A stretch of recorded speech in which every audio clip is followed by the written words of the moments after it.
ഈശോയിൽ ഏറ്റവും സ്നേഹമുള്ളവരെ, ദൈവത്തിൻ്റെ വചനവുമായി ദൈവത്തിൻ്റെ കൈകളിലെ ഒരു ഉപകരണമായി നിങ്ങളുടെ മുമ്പിലായിരിക്കുകയാണ്. ഇന്ന് നമ്മൾ കേൾക്കുന്ന നല്ല വിഷയങ്ങളെല്ലാം നിങ്ങളുടെ പ്രാർത്ഥനയ്ക്ക് നല്ലൊരു മറുപടി ആയിരിക്കും. ഞാൻ ഇങ്ങനെ ഒരു വിഷയത്തെ പ്രാർത്ഥിക്കുകയായിരുന്നു. അതായത് ഇത്രയും നാളെ നമ്മൾ ഇങ്ങനെയാണ് ചിന്തിച്ചുകൊണ്ടിരുന്നത്, എനിക്ക് സഹനങ്ങൾ തന്നവരെ എല്ലാം ഓർത്ത് എനിക്ക് വിഷമമായിരുന്നു. പക്ഷെ എനിക്ക് ദൈവത്തിൻ്റെ ഒരു നല്ലൊരു ബോധ്യമാണ്, സഹനം തന്നതിനെ ഓർത്ത് ദൈവത്തിന് നന്ദി പറയണം. എനിക്ക് കുരിശുകൾ തന്നതിന്, എനിക്ക് വേദനകൾ അനുവദിക്കുന്നതിന്, എനിക്ക് പ്രതിസന്ധികൾ ഇങ്ങനെയൊക്കെ ഉണ്ടായതിന് ദൈവമേ നന്ദി. എല്ലാ സഹനങ്ങൾക്കും നന്ദി. എല്ലാ സഹനങ്ങൾക്കും നന്ദി പറയാൻ ഒരു കാരണമുണ്ട്. ആ കാരണമാണ് ഇന്ന് നമ്മൾ കേൾക്കുന്നത്. എല്ലാ സഹനങ്ങൾക്കും നമ്മൾ നന്ദി പറയും. അത് വിശുദ്ധ യോഹന്നാന്റെ സുവിശേഷത്തിൽ 8-ാം അധ്യായം 1 മുതൽ 11 വരെയുള്ള തിരുവചനങ്ങളിൽ അതിന്റെ വചനത്തിന്റെ ഹെഡിങ് തന്നെ പിടിക്കപ്പെട്ട വ്യഭിചാരിണി എന്നാണ്. വ്യഭിചാരത്തിൽ പിടിക്കപ്പെട്ട ഒരു സ്ത്രീയെ കുറിച്ചാണ്. വ്യഭിചാരത്തിൽ പിടിക്കപ്പെട്ട സ്ത്രീയെ ആളുകൾ പിടികൂടി എറിയാൻ കല്ലുകളും എടുത്ത് ഈശോയുടെ അടുത്തേക്ക് കൊണ്ടുവന്നു. ഇത് ശരിക്കും ഈ പിടിക്കപ്പെട്ട വ്യഭിചാരിണിയായ ഈ സ്ത്രീയോടുള്ള ദേഷ്യമല്ല, ഈശോയെ ഒന്ന് കുറ്റം വിധിക്കണം, അതിനുവേണ്ടി ഒരു പഴുത് നോക്കിയിട്ടാണ് ഇങ്ങനെ ഒരു സാഹചര്യം അവിടെ കൊണ്ടുവന്നത്. പക്ഷേ ഈ എറിയാൻ കല്ലുകളും എടുത്തു വന്ന ആളുകൾ ഈ വ്യഭിചാരത്തിൽ പിടിക്കപ്പെട്ട ഈ സ്ത്രീയെ യേശുവിന്റെ മുമ്പിൽ കൊണ്ടുവന്നു. അങ്ങനെ മാത്രം ഒന്ന് ചിന്തിച്ചേ, ഇവൾ യേശുവിന്റെ മുമ്പിൽ വരാൻ കാരണമായത് എന്നതാ? ഈ എറിയാൻ കല്ലുകളുമായി നിന്നവരാ. ഒറ്റ നോട്ടത്തിൽ നമുക്ക് അവരെ ഓർക്കും. നമുക്ക് ചിലപ്പോൾ ആ സ്ത്രീയുടെ ഭാഗത്ത് ചിന്തിച്ചാൽ ഇവരെ കുറിച്ച് ദേഷ്യമായിരിക്കും തോന്നുന്നത്. എന്നാൽ ആ സ്ത്രീയെ ഈ എറിയാൻ കല്ലുകളുമായി നീ 4 പേരുടെ മുമ്പിൽ തരം താഴ്ത്തി, നാണം കെടുത്തി, ഒരു പ്രത്യേക രീതിയിൽ ഒരു സഹനം കൊടുത്തത് എല്ലാം കൂടെ കൊണ്ടുചെന്ന് ഇവളെ എത്തിച്ചത് എവിടെയാണെന്നറിയോ? യേശു ക്രിസ്തുവിന്റെ മുമ്പിലേക്കാണ്. ഈ ഒരൊറ്റ ഒരു വചനത്തിൽ ഒരു കാര്യം പറയാം. നമുക്കെതിരെയും എറിയാൻ കല്ലുകളുമായി നിൽക്കുന്ന ഒത്തിരി പേരുണ്ട്. പക്ഷെ അതെല്ലാം നമ്മളെ ചിലപ്പോ കൊണ്ടുചെന്ന് എത്തിക്കുന്ന എവിടെയായിരിക്കും അറിയോ? അത് നമ്മുടെ ഒരു വിജയകരമായ ജീവിതത്തിന്റെ തുടക്കം എന്നവണ്ണം രക്ഷിക്കാൻ കഴിവുള്ള ദൈവത്തിന്റെ അടുത്തേക്കായിരിക്കും നമ്മൾ ചെന്ന് അവസാനം നിൽക്കുന്നത്. അതുകൊണ്ടാണ് ചിലപ്പോൾ നമ്മൾ പറയണം, എല്ലാ സഹനങ്ങൾക്കും നാഥ നിനക്കൊരായിരം നന്ദി. കാരണം അതുവഴി ഞാൻ നിന്നെ അറിയാനിടയായി, നിന്നെ കൂടുതൽ മനസ്സിലാക്കാൻ ഇടവന്നു, എനിക്ക് നിന്നോട് അടുക്കാൻ ഇടയായി. പറഞ്ഞേ ഹല്ലേലൂയാ. ചേർന്ന് പറയാം ഹല്ലേലൂയാ. ഇനി ഒരു കാര്യം വളരെ ചിന്തയോടെ വായിക്കുമ്പോൾ, ഈ വ്യഭിചാരത്തിൽ പിടിക്കപ്പെട്ട ഈ സ്ത്രീയുടെ മുമ്പിൽ ഈശോ, പുറകിലോ എറിയാൻ കല്ലുകളുമായി നിൽക്കുന്ന ഒരുപാട് പേര്. പക്ഷെ ബൈബിളിൽ ഇങ്ങനെ എഴുതിയിട്ടില്ല, ഒരു കല്ല് പോലും അവളുടെ ദേഹത്ത് വീണിട്ടില്ല. എല്ലാവരുടെ കയ്യിലും കല്ലുണ്ടെന്നായ സത്യം തന്നെയായിരുന്നു. ആ കല്ല് കാണാൻ വേണ്ടി എടുത്ത് പിടിച്ചതുമല്ല, അതെറിയാൻ വേണ്ടി, എറിഞ്ഞു കൊല്ലാൻ വേണ്ടി കയ്യിലെടുത്തതല്ലാരും. പക്ഷെ യേശു ക്രിസ്തു അവിടെ ഉണ്ടായിരുന്നത് കൊണ്ട്, അവൾ നിന്നത് ഈ യേശുവിന്റെ മുമ്പിലായിരുന്നത് കൊണ്ട്, ഒരു ചെറിയ കല്ല് പോലും അവളുടെ ദേഹത്ത് വീഴാൻ ഈ ദൈവം അനുവദിച്ചില്ല. അങ്ങനെ വേണം കരുതാൻ. ഹല്ലേലൂയാ. ഇത് ദൈവവചനം കേൾക്കുന്ന പ്രിയപ്പെട്ടവരെ, നമ്മളെ ഒത്തിരി പ്രശ്നം, ചുറ്റോട് ചുറ്റും പ്രതിസന്ധികൾ ഇങ്ങനെ തൊട്ടില്ല എന്ന് പറഞ്ഞ് നമ്മൾ നിൽക്കുമ്പോഴും, ഞാൻ നിൽക്കുന്നത് എന്നെ സഹായിക്കാൻ കഴിവുള്ള ദൈവത്തിന്റെ മുമ്പിലോട്ട് തിരിഞ്ഞാൽ ഞാൻ നിൽക്കുന്നെങ്കിൽ, ഒരു പ്രശ്നത്തിനും ഒരു പ്രതിസന്ധിക്കും എന്റെ മേൽ ആധിപത്യം പുലർത്താൻ കഴിയില്ല. അത് നിങ്ങൾ ആമേൻ പറഞ്ഞ് ഏറ്റെടുത്തു. ഹല്ലേലൂയാ, ഹല്ലേലൂയാ.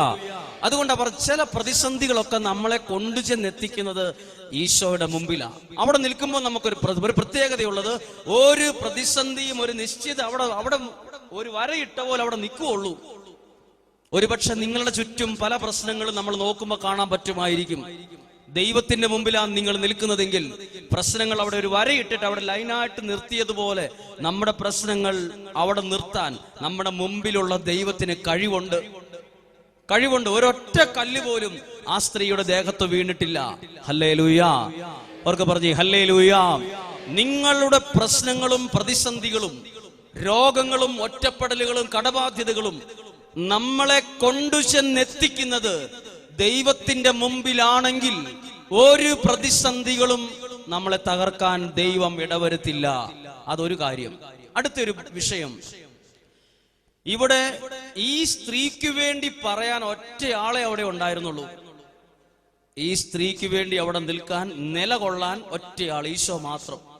ബാക്കി മുഴുവൻ ആളുകളും ഈ സ്ത്രീക്ക് എതിരാണ്, അല്ലെങ്കിൽ ഈശോയ്ക്കെതിരാണ്. ഒരു പരിധിവരെ ഈ സ്ത്രീക്കും എതിരാണ്. ഒന്ന് ശ്രദ്ധിച്ച്, നമ്മള് ഏതെങ്കിലും ഒരു അഭിപ്രായം പറയുമ്പം പെട്ടെന്ന് നമ്മൾ ഭൂരിപക്ഷത്തോട് ചേർന്ന് നിൽക്കും. എവിടെയാണോ ആള് കൂടുതൽ അവിടെ നമ്മൾ തെറ്റാണേലും അവിടെ ആൾക്കാർ ചേർന്ന് നിൽക്കും, മിണ്ടിയല്ല. പിന്നെ നമ്മൾ വണ്ടി ഓടിച്ചു പോകുമ്പോൾ ചെറുതായിട്ട് വണ്ടി ഏതെങ്കിലും ഒരു വാഹനത്തിലിട്ട് തട്ടിയെന്ന് കരുതുക. അപ്പൊ നമ്മുടെ ഭാഗത്ത് ഒരു തെറ്റും ഉണ്ടാവത്തില്ല. നമ്മുടെ അതിന്റെ മുമ്പിൽ പോയ ആളുടെ തെറ്റായിരിക്കും. പക്ഷെ കുറച്ചു നേരം കൊണ്ട് എല്ലാവരും കൂടെ പറയുകയാണ് നമ്മുടെ ഭാഗത്തെ തെറ്റെന്ന് പറഞ്ഞാൽ കുറച്ചു മുമ്പേ നമ്മുടെ കൂടെ നിന്നവരും കൂടെ ആള് കൂടുതലുള്ള ഭാഗത്തോട് ചേർന്ന്, അല്ലെങ്കിൽ നിങ്ങൾ ശ്രദ്ധിക്കേണ്ടതായിരുന്നു, നമുക്കെതിരെ തിരിയും. എവിടെയാണോ ആള് കൂടുതൽ, എവിടെയാണോ പവർ കൂടുതൽ, അങ്ങോട്ട് ചേർന്ന് നിൽക്കാനാണ് ഇഷ്ടം. എന്നാൽ ഇവിടെ നോക്കിക്കേ, ഈ സ്ത്രീക്ക് വേണ്ടി അത്രയും പേരവിടെ നിൽക്കുമ്പോൾ ഈശോ അവരുടെ കൂടെ ചേർന്നില്ല. ഈ ഒരു പാവപ്പെട്ട, ഈ പാപിയായ ഈ വ്യക്തിക്ക് വേണ്ടി ഈശോ അത്രയും പേരുടെ മുമ്പിൽ ആ ഒരൊറ്റ വ്യക്തിക്ക് വേണ്ടി ഈശോ നിലകൊണ്ടു. ഹല്ലേലൂയ. ഇതാണ് നമ്മൾ വിശ്വസിക്കുന്ന നമ്മുടെ ദൈവത്തിന്റെ പ്രത്യേകത എന്നറിയണം. നമ്മൾ ദൈവത്തിന് വേണ്ടി ദൈവത്തിൽ വിശ്വസിക്കുന്ന ഒരാളാണെങ്കിൽ ഈ ദൈവം ഈ ലോകം മുഴുവൻ നമുക്കെതിരായാലും ഈ ദൈവം നമുക്ക് വേണ്ടി നിലകൊള്ളുമെന്ന് അറിഞ്ഞാലുണ്ടല്ലോ, വേറെ ആരും നമ്മളെ ഉന്തി ദൈവത്തിലേക്ക് അടുപ്പിക്കേണ്ട. നമ്മൾ താനെ നമ്മൾ ദൈവത്തിലേക്ക് അടുക്കും. കാരണം ഈ ദൈവം എല്ലാ മനുഷ്യരെയും പോലെയല്ല, ആള് കൂടുന്നിടത്ത് ചേർന്ന് നിൽക്കുന്ന ദൈവമല്ല. ആരും ഇല്ലേലും നമുക്ക് വേണ്ടി നമ്മുടെ കാര്യത്തിൽ ഇടപെടുന്നവനും നമുക്ക് വേണ്ടി നിലകൊള്ളുന്നവനുമാണ്. പറഞ്ഞു ഹല്ലേലൂയ. ചേർന്ന് പറയാം ഹല്ലേലൂയ, ഹല്ലേലൂയ. പ്രിയപ്പെട്ടവർ ശ്രദ്ധിച്ചേ, ഈ 3 കാര്യങ്ങൾ മറക്കരുത്. ചില പ്രശ്നങ്ങളും ചില പ്രതിസന്ധികളും നമ്മളെ കൊണ്ടുചെന്നെത്തിക്കുന്നത് ദൈവസന്നിധിയിലാണ്. അങ്ങനെയാണെങ്കിൽ നമ്മൾ രക്ഷപ്പെട്ടു. അത് നമ്മുടെ ജീവിതത്തിന് ഒരു പുതിയ തുടക്കമായിരിക്കും. ഈ വ്യഭിചാരത്തിൽ പിടിക്കപ്പെട്ട സ്ത്രീയെ ഈ എറിയാൻ കല്ലുകളുമായി വന്ന എല്ലാവരും കൂടെ ഓടിച്ചു കൊണ്ടുചെന്നത് ഇവിടെയാ കൊണ്ട് നിർത്തിയത്. അവളുടെ ജീവിതത്തിൽ ആ നിന്ന സ്ഥലത്ത് നിന്ന് അവൾക്കൊരു പുതിയ ജീവിതം ദൈവം തുടങ്ങിക്കൊടുത്തു. ഹല്ലേലൂയ.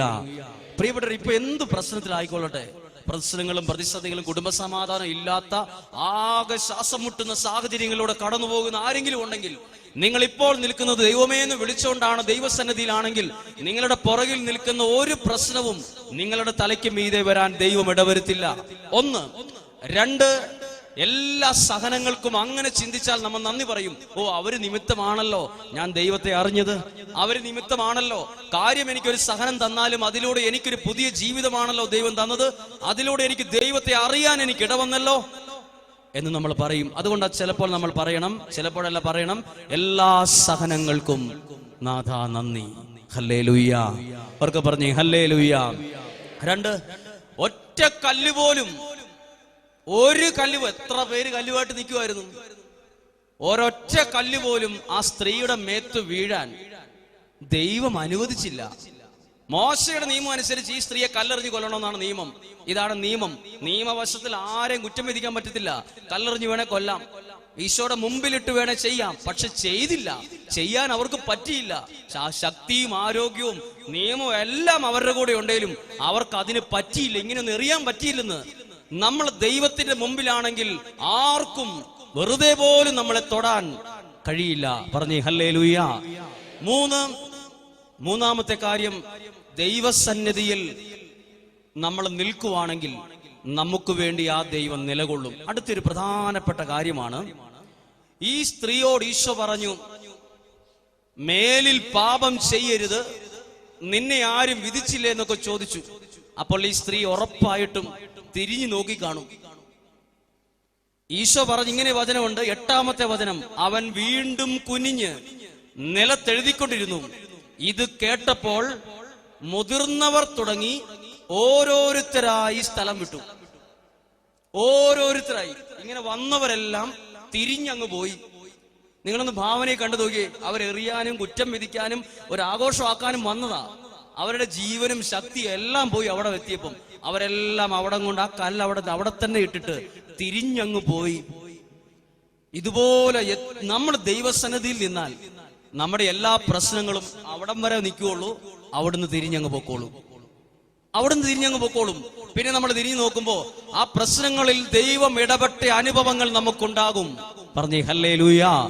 ചേർന്ന് പറഞ്ഞേ ഹല്ലേലൂയ.